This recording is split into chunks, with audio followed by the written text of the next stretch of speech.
Hello everyone. So today I'm going to give you the blueprint of world history.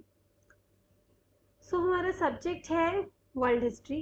The first question arises is कि हम ये क्यों पढ़ें? तो पहला आंसर तो यही है कि यूपीएससी के सिलेबस में है एंड अब यूपीएससी के सिलेबस में है तो कौन कौन से टॉपिक्स हैं that we will see. So this is the exact language what is given in UPSC notification that came. Okay.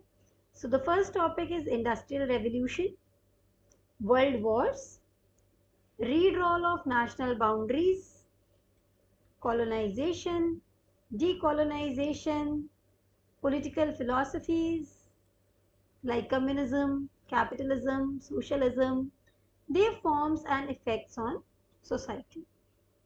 This is what is given in UPSC. Now we will unfold this syllabus and get to know कि what UPSC wants under these topics है क्या ये. तो सबसे पहले we will see the strategy which we are going to follow. तो now can you see the dots here? In dots का क्या meaning है? कुछ नहीं है for us. It is just a point A B C D E भी हो सकते हैं, P Q R S कुछ भी हो सकते हैं, but these are just points and these are not representing anything. And now we are going to make it meaningful. कैसे? Now we will connect the dots.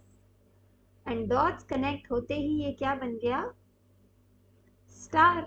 And it has some meaning. In the same way, we will connect all the syllabus which is there in UPSC. History में हम will see what happened in the past, what is happening in the present. This will help us to link the relationship between the two. Okay. Then we will create the star out of that event.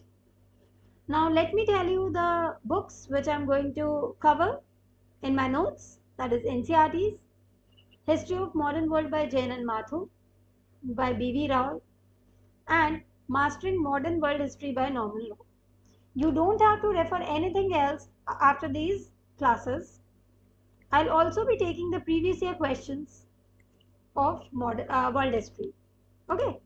Now, I'm going to unfold the syllabus which is given in your UPSC.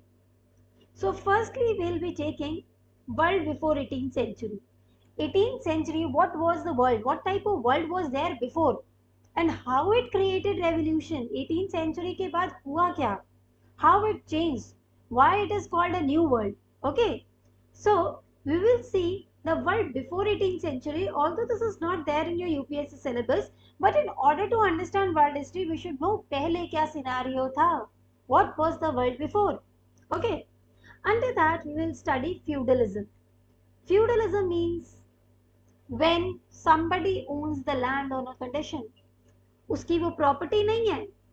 अगर वो condition, if that condition is fulfilled by the person, the land belongs to him or her. Not her, obviously. पहले there were no so much women empowerment. So land belongs to him.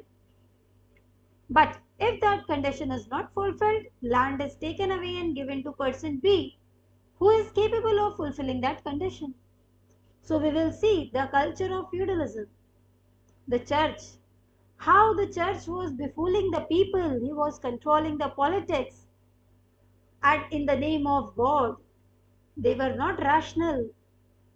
Now, then came the period of Renaissance and the thinkers, which changed the scenario and brought reformation. And because of this reformation, when people got enlightened, there was 7 Years' War, which changed the history. And because of which we are studying history. Right? Now, the second topic is Industrial Revolution. So in this we will study what was Industrial Revolution, why was it called a revolution and not a simple change, and why it first happened in England only. India में क्यों नहीं हुआ भाई? Why not in China? Why not in Germany? Why only in England? We will see that. Which factors was responsible for Industrial Revolution and how it changed the world later on, how it spread to other countries, which inventions led to Industrial Revolution, okay, what provoked people towards industrialization, why, okay. Next will be French Revolution. Put a 5 star on it. Okay, so French Revolution is very important. Why this revolution happened? French people were very energized. Once it was said that Metternich was a ruler who once said that when France sneezes, everybody catches cold. See what a beautiful statement it is. Because whatever was happening in France, it had domino effect. Like cards होते हैं ना, एक पत्ता गिराओ सारे पत्ते गिर जाते हैं. Similarly, French Revolution हुआ, उसके बाद the whole Europe got influenced by it. Then Napoleon came, why he came, how it changed France, and how the old monarchy came back. Then we will see, earlier there was no concept of nation state. We'll see what constitutes nation state. Which state is called nation state? Because states can be of various types. Then how Italy united, how Germany united. Then the next topic will be colonialism. What is that? What does this term mean? How it led to imperialism. What type of imperialism was practiced in Asia? We will also see the story of USA.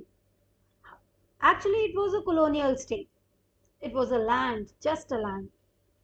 And it was the colony of Britain, and how it emerged into the United States of America, the USA. How it fought for its independence, why it is dominating the world, and how it impacted the French Revolution. Because French Revolution happened after American Revolution. Next we will see why World War I happened and how it led, what will be the consequences of that World War I. And we know that after World War I, League of Nations established. And League of Nations was established for peace. But unfortunately, even after that peace body, we had to face World War II. Why? That is also we have to address. Next, Russian Revolution. How Tsar ruled, how his power declined, and how it moved towards communism. How it led to the Cold War. And finally, the disintegration of USSR and unipolar world under the rule of USA. Then we'll move towards the between years, the interwar years, that is between World War I and World War II. What were the changes taking place, and because of those changes, World War II happened. Clear? And after World War II, the main consequence was decolonization. Our India too got independent after that only. African colonies got independent. So you can see after World War II, the main empires were getting weakened. Fine. So you can see the first topic that was redrawing of national boundaries वो continue हो रहा है and it is still continuing. Still you do not know कोई भी new country बन जाए अभी भी. So that is a living process and not a static one. Then we will touch some portion of Middle East, because when we'll see the history of Middle East, then only you will be able to understand Middle Eastern international relations. That why this Arab nationalism came, what is the issue of Israel and Palestine, every time why there is war going on here. Then we will also see the Cold War era, how Cold War era impacted India, what was the policy of NAM, why India followed NAM, why India did not join any group. And after Cold War also, we will see how global Islamic terrorism came to power, how China grew, and finally we will see the concepts of communism, socialism, capitalism. That what are the meaning of these concepts? How can we apply it in our practical life in the present era? Basically, how can you see that capitalism is dominating us? As you can see, all the TV advertisement everywhere, there's only one thing, and that is capitalism. So we'll all see that. I hope you have got the overall idea what we are going to do under the subject. Okay, so in the next video, we'll see the lecture related to our first topic. Thank you.